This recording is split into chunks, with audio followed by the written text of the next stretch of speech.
and as well as the data center. I have about 25 years of experience in networking. About me, my name is Harith Karyappa. I have worked with, in USA, I have worked with Bank of America, more than 6 years with them. Work in different domains, like, I will work in IPT domain, security domain, service provider MPLS domain, different domains I work. In Canada, I work for Bell Canada, because service providers, there are two big service providers, one is Bell Canada, other one is TELUS Communications in Canada. I work for both of them.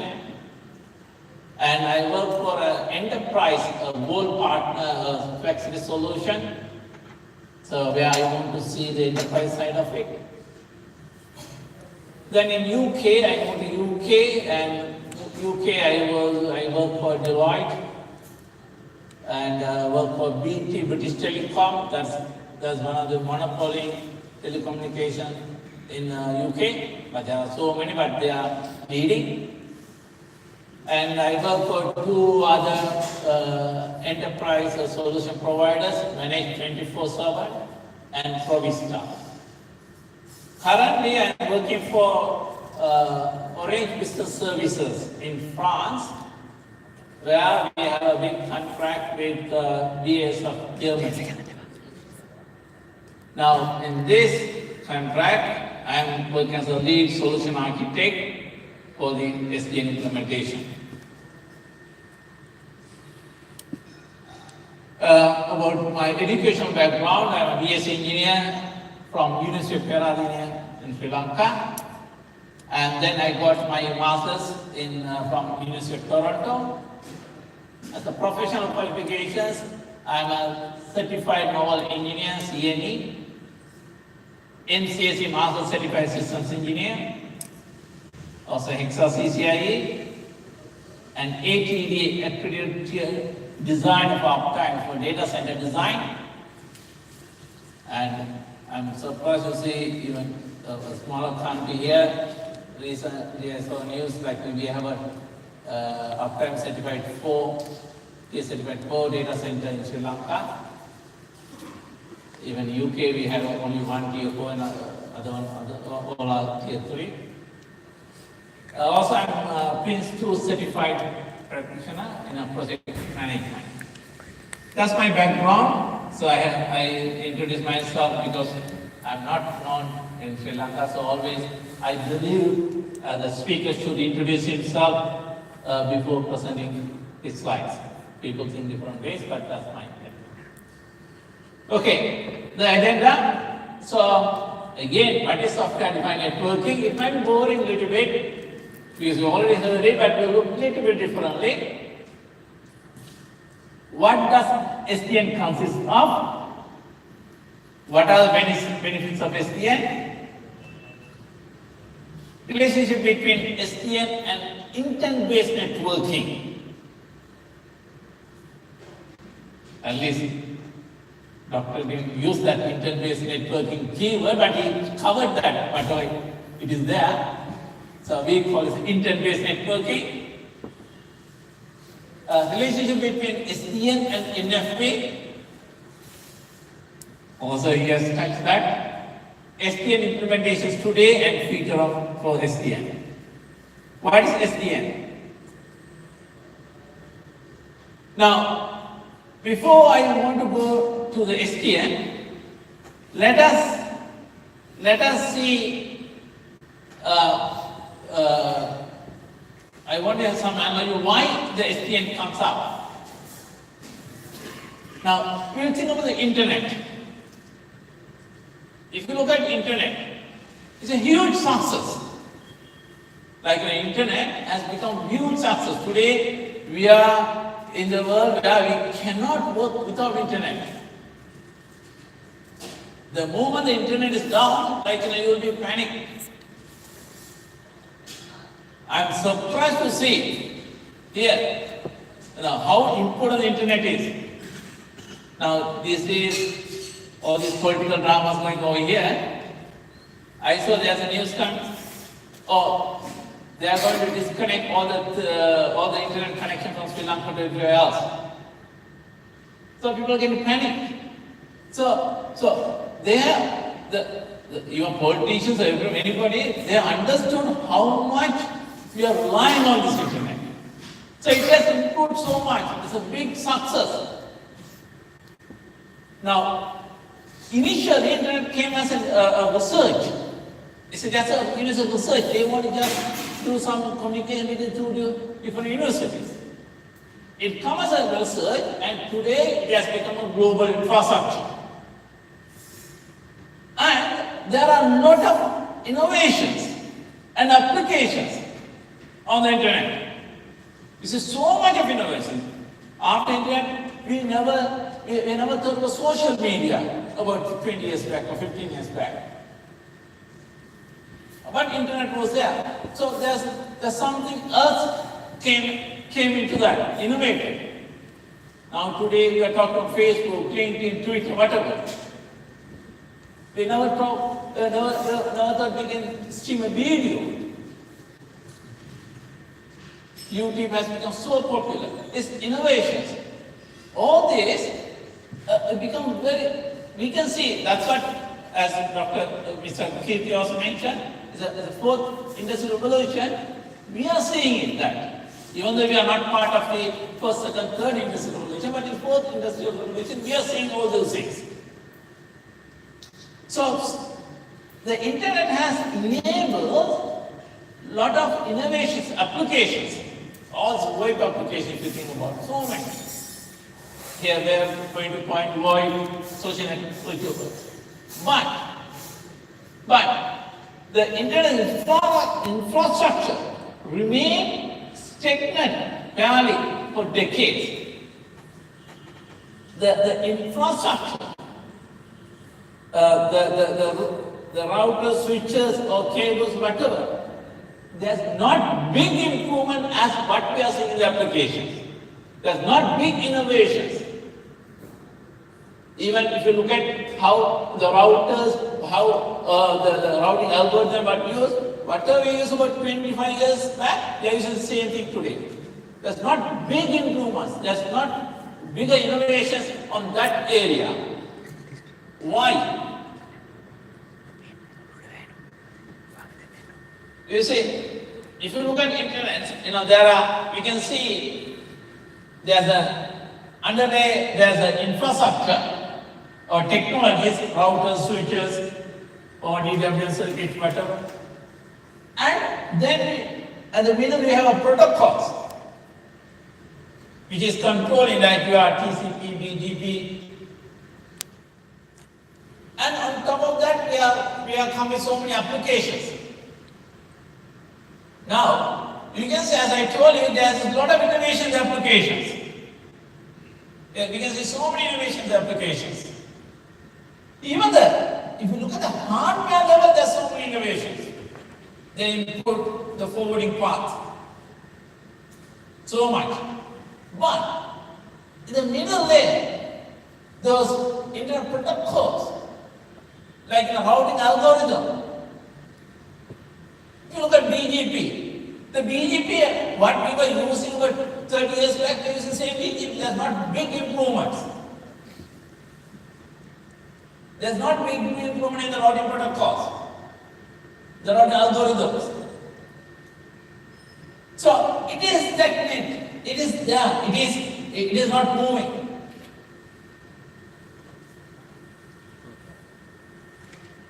Why can't we innovate? Why there is not big improvement on those things? There are a few reasons. One is, it's a closed equipment. Now, the software is bundled with the hardware. Now, if you look at your routers, whether it can be Juniper, it can be Netgear, it can be Cisco, anybody. By the way, the organizers told me I should not be talking only about one vendor, so I had to tell all the vendors, even though I am favored one of the vendors. Right? If you look at any of these vendors, those hardware is bundled with the software. So,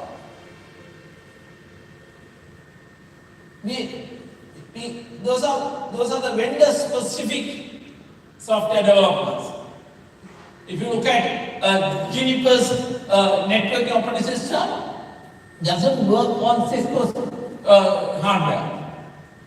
So even between them, between the same vendor, there are 2-3 devices might have a little bit different operating systems. They're specific to that hardware. So there's not much innovation. Others from outside, only that vendor can do some improvement. Nobody else can do any other improvements on that device. We cannot buy a Cisco's hardware and put our operating system. Those are tied. The next thing is over-specified. So the protocol standardization, very slow protocol standardization. Few people can innovate. Equipment vendors write the code, long delays to introduce new features. So therefore, these are impacting performance, security, reliability. It comes with a cost. So these are reasons why there's not much innovation. Now, operating a network is expensive. You see, more than hardware, the operation is very expensive. More than half the cost of a network. Yet operator error causes most outages. So while operating, if you make some mistake, it is on most outage what we see today. That's another thing we have to consider. Then again, the buggy software in the equipment. Why? Those routers with 20 plus million lines of code on all those routing the operating systems. Cascading failures, vulnerabilities. The network is in the way, especially a problem in data centers. It was a huge outage. And even our home networks, how we are having issues migrating. Now, then again, this is again explained, but I want to say one more time, sometime it might be good for the listeners also when I repeat it again, you will have a better understanding. Now, traditional computer networks, there are really looking at it, I look at 4 different planes. Data plane, service plane, control plane, human plane, management plane. Now we look at the data plane. Here, on the data plane, what happens is the data plane is the one responsible to do the packet forwarding, packet filtering, buffering. So what we talk the data plane, when the packet comes to forward to some other interfaces, or filter the packets, or buffer it, or mark, or rate limiting. Only we are allowing this much of traffic. All these things are done in the data plane. So I'm not talking about service plane here. Control plane. Control plane is the place where your routing protocol works. Your algorithm works. Now let's say when there's a topology changes, there's a link down. Now I want to have a route to different path. That is done by the control plane. So if the topology changes, your routing protocol has to do some algorithm and calculate a new way to go out. So the distributed algorithm that will be all over the place, like one device cannot take a decision. So that device has to talk to other devices and find out where the problem, how can I move out. These control plane talks each other and build your routing table or whatever, then thereafter build the forwarding table. Now, once that is built in, when the packet comes into your device, that will be forwarded to the other interface. That taken by your data plane. So data plane will take the help of control plane and forward the packet. So there are two different things. Remember, control plane doesn't forward the packet at all. His work is to assist the data plane, to build the table for him. But ultimately, when the packet comes, he will look at the table and he forward the packet, that's it. How the table is built, that is by your control plane. So that's the biggest difference between your control plane and data plane. In our traditional devices, both are same on the same device. Now, the management plane. This is a human type, human management. So this is a place he will do a configuration. He will do some monitoring. This is done by the management plane. Now a lot of people misunderstand about the SDN. One other thing, now we talk about some software, we look at it, we can click, and we can do all the configuration management and everything. The question comes, so what's the difference between today's bottom management software and the SDN? Remember, management software, what we are using, the software doesn't do anything. The software goes to each device and check those things and come and present to you, or go to the device and change those configurations. Management software doesn't have any other intelligence other than interpretations. He collects the information from the devices and interprets for you. Or you go to the device and tell to do something. So management software doesn't have any intelligence, but SDN is not that way. SDN controller is not that. It has full intelligence. How? We'll see the next one.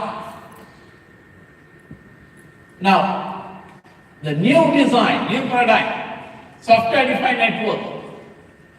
Now, what we have done here is, as I told you, we had a data plane and the control plane. We have taken the control plane out of the box, out of the hardware, and put it in our controller, SDN controller. Now that hardware doesn't have any control plane. So now the control plane, that algorithm, all these things are done by this controller, the outside, the SDN controller. Now they are not expecting them to run any algorithm on the devices. Now the device can do much better work. Even as a dumb device, now it can do much faster. He doesn't need to allocate his resources for anymore to the control plane. Now control plane is taken out. So the device is going to have only the data plane. So device is working and the packet comes just to forward the packet. But control plane will, from our SDN controller, can instruct that particular hardware. So basically, as it's over here, it's a control plane down, but it's a fast devices. So now the interesting is here. One more thing what we found here is the SDN software-defined network comes. It has become an open standard. Now more and more vendors. Those days, those vendors won't have all vendor-specific things. They want to monopolize the market. Today it has become the other way. They want to grab somebody else's market share. So, what they are doing is, they are manufacturing the hardware devices so that somebody else can write a control plane and access their devices. They have APIs for that. Now that's what earlier it was explained like a southbound APIs. So the controller can be written by one party, one vendor, and the hardware can belong to another vendor. So that is what SDN forum wants. Even though today some vendors, they don't want to do that, they won't have their own controllers.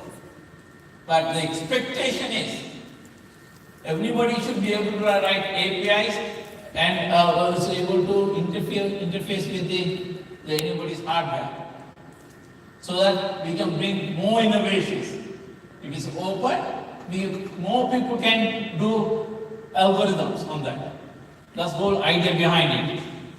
So one of the database OpenFlow, that's a very popular one that came out. How SDN works? SDN is designed to make a network flexible and agile. SDN lets you design, build and manage network separating the control and forwarding planes. So you can manage the network, you can build it, you can design it. So everything done by on SDN component, the controller. That is where we have separated the control plane separately and put the data plane on the hardware. The control plane has taken out of the hardware. Control plane directly programmable and it affects the underlying. The other thing is, what control plane does is, he gets the information from the hardware. He can receive the information. There are two different, there's something called proactive and proactive reactive. So we'll come to that. So control, they can receive the data and make decision on that.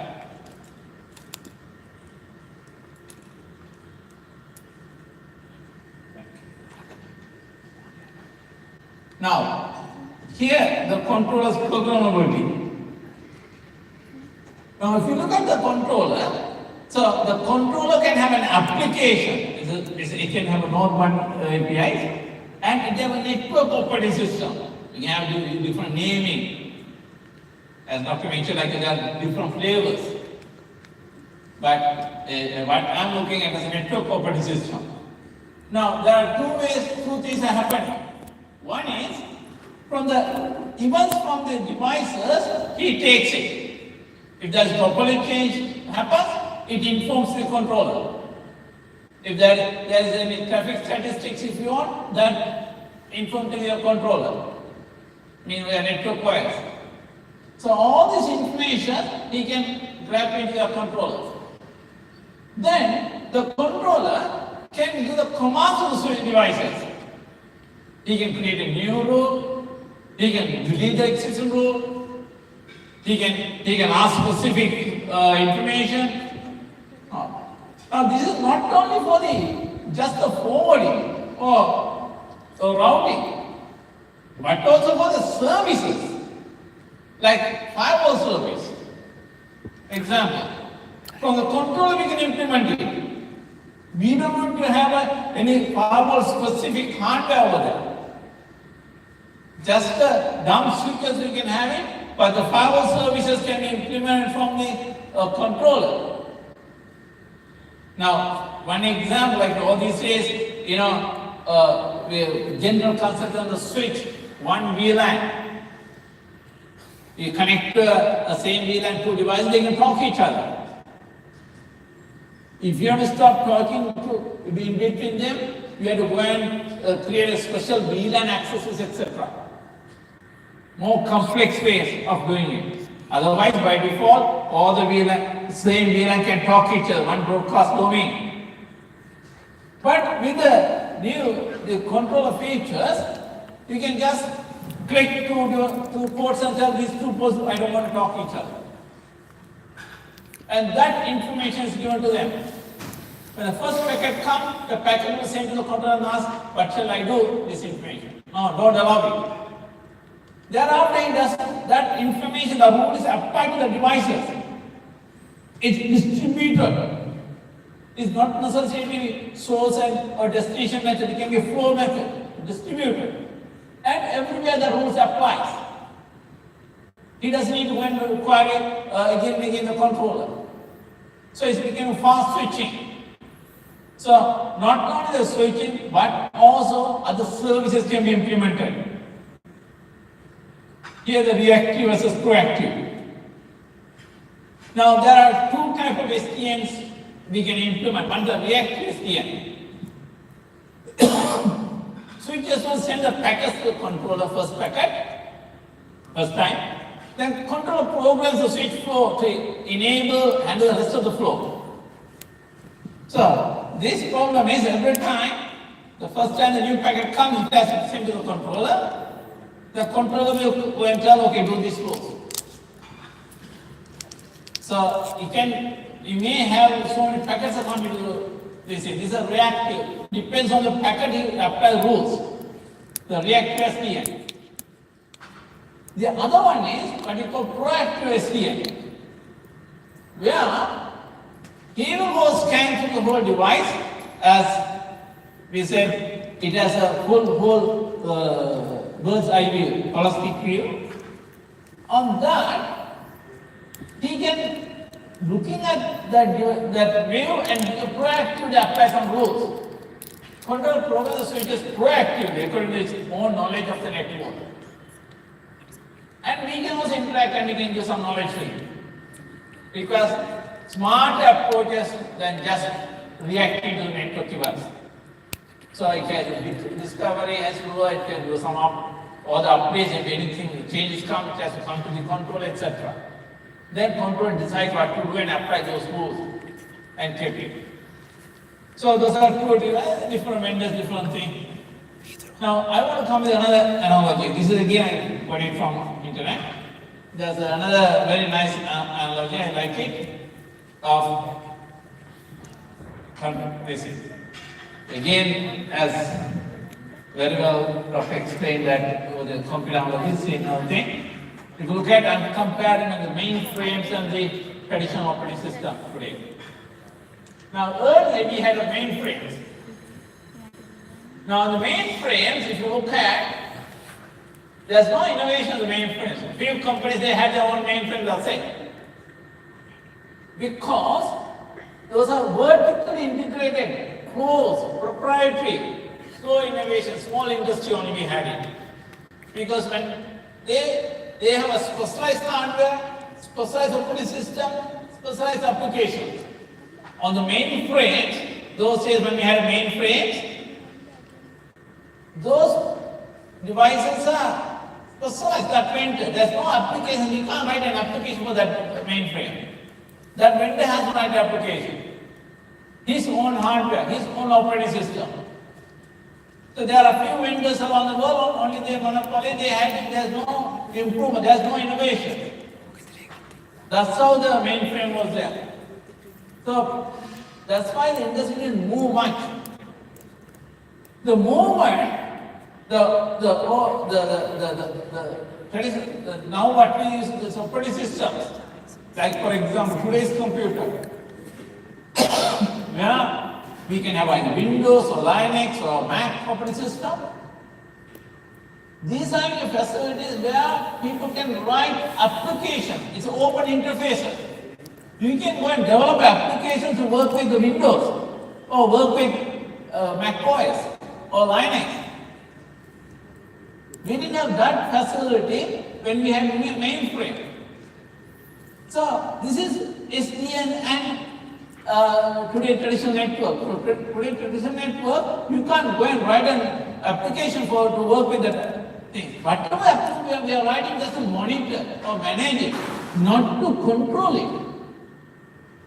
Not to modify the algorithms.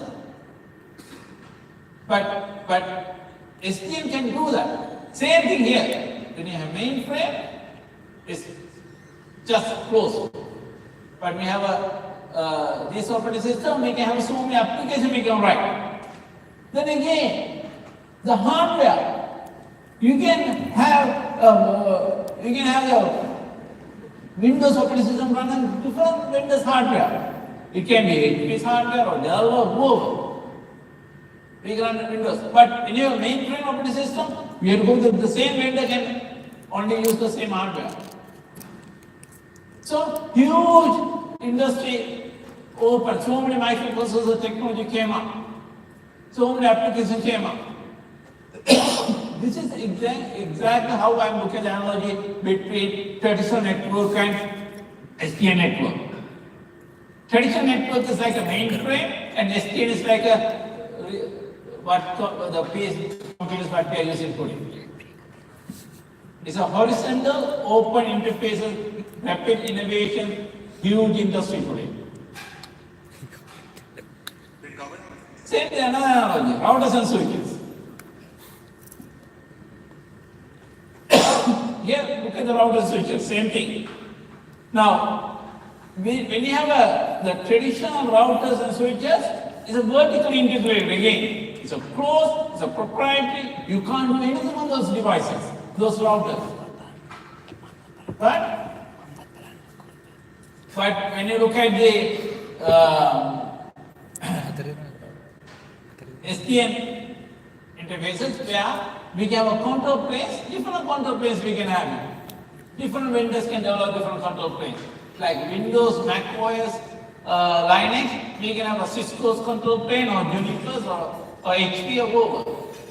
Then so many northbound applications come up to handle those control planes, those apps. And the bottom layer, forwarding, data forwarding layer, different switches, different vendors can develop switches.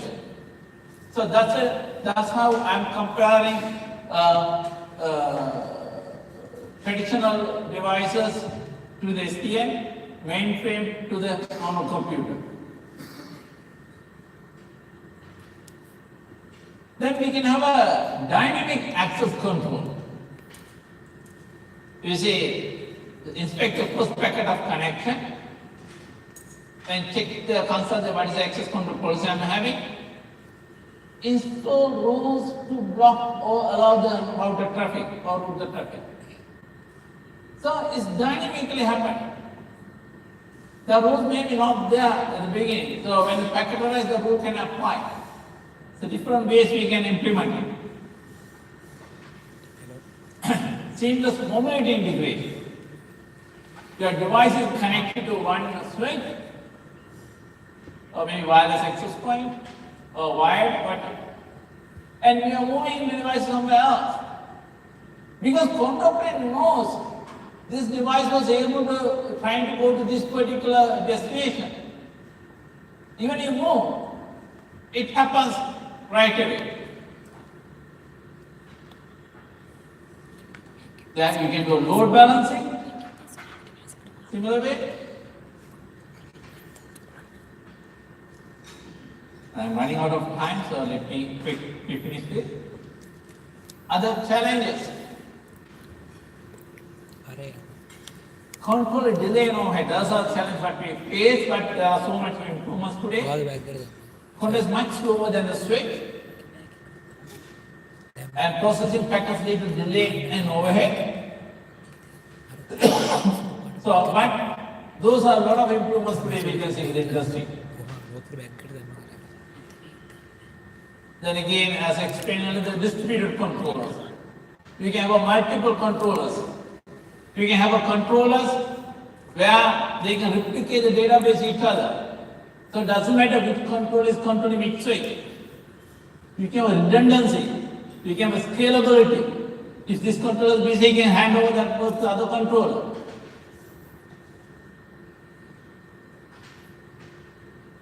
The conclusion is, SDN is really revolution in the networking. They are reaching the networking, complete change in the networking. You will surprise to see, all this is one VLAN and one subnet.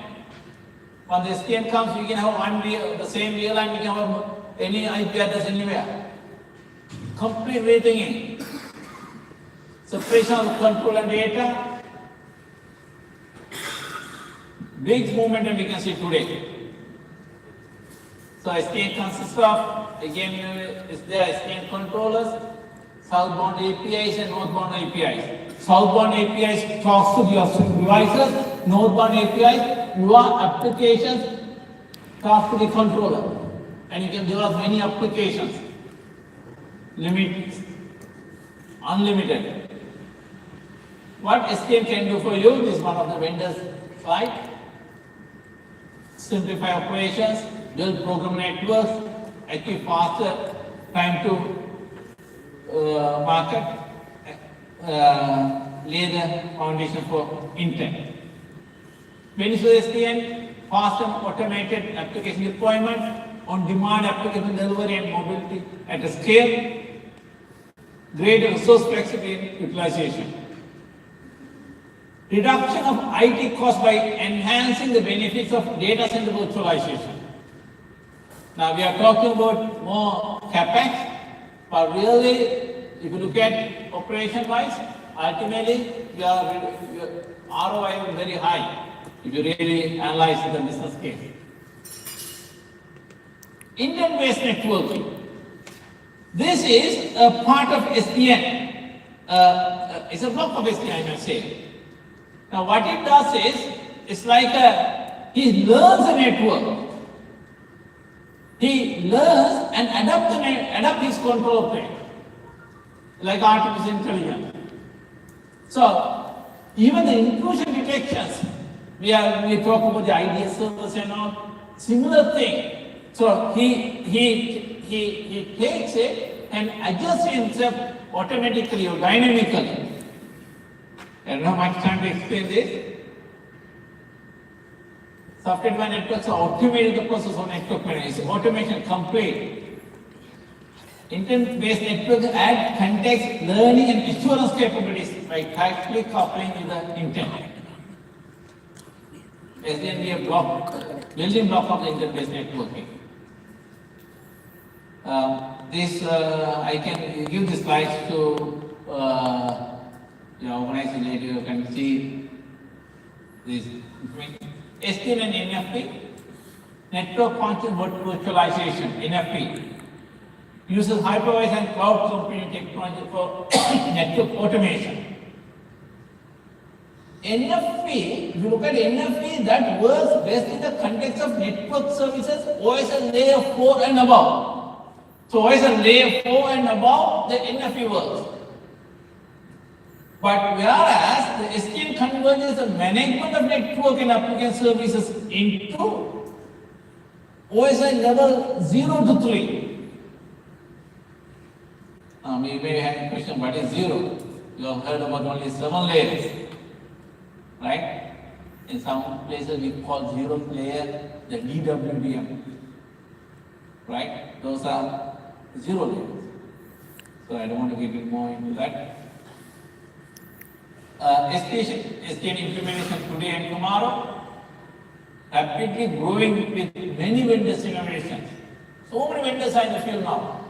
More enterprise and service product in the game. I know the current project what I am doing,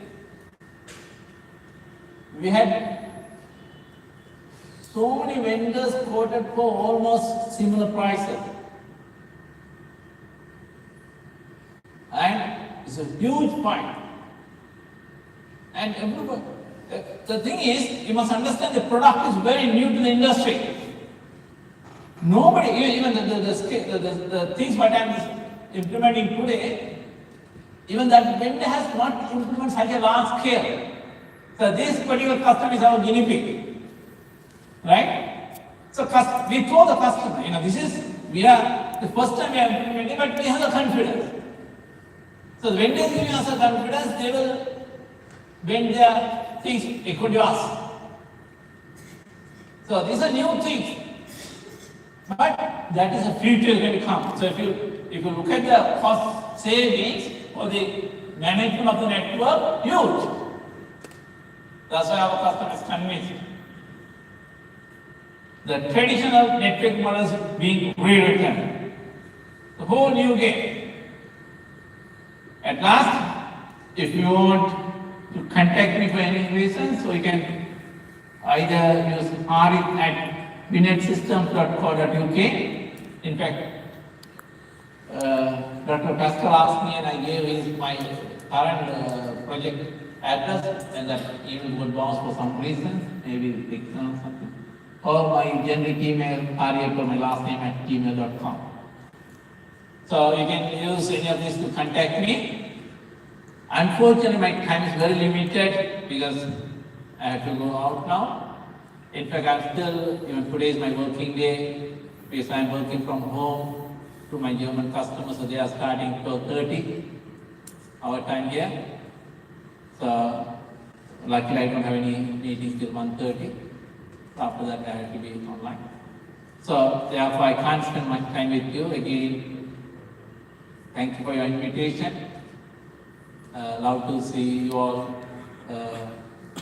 coming to this seminar. We hope you got something.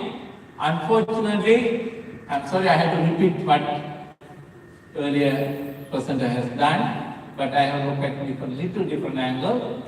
But I have not done, again I'm telling you, I'm not in his capacity. He has done so much of research in the industry on this, so that knowledge is entirely different.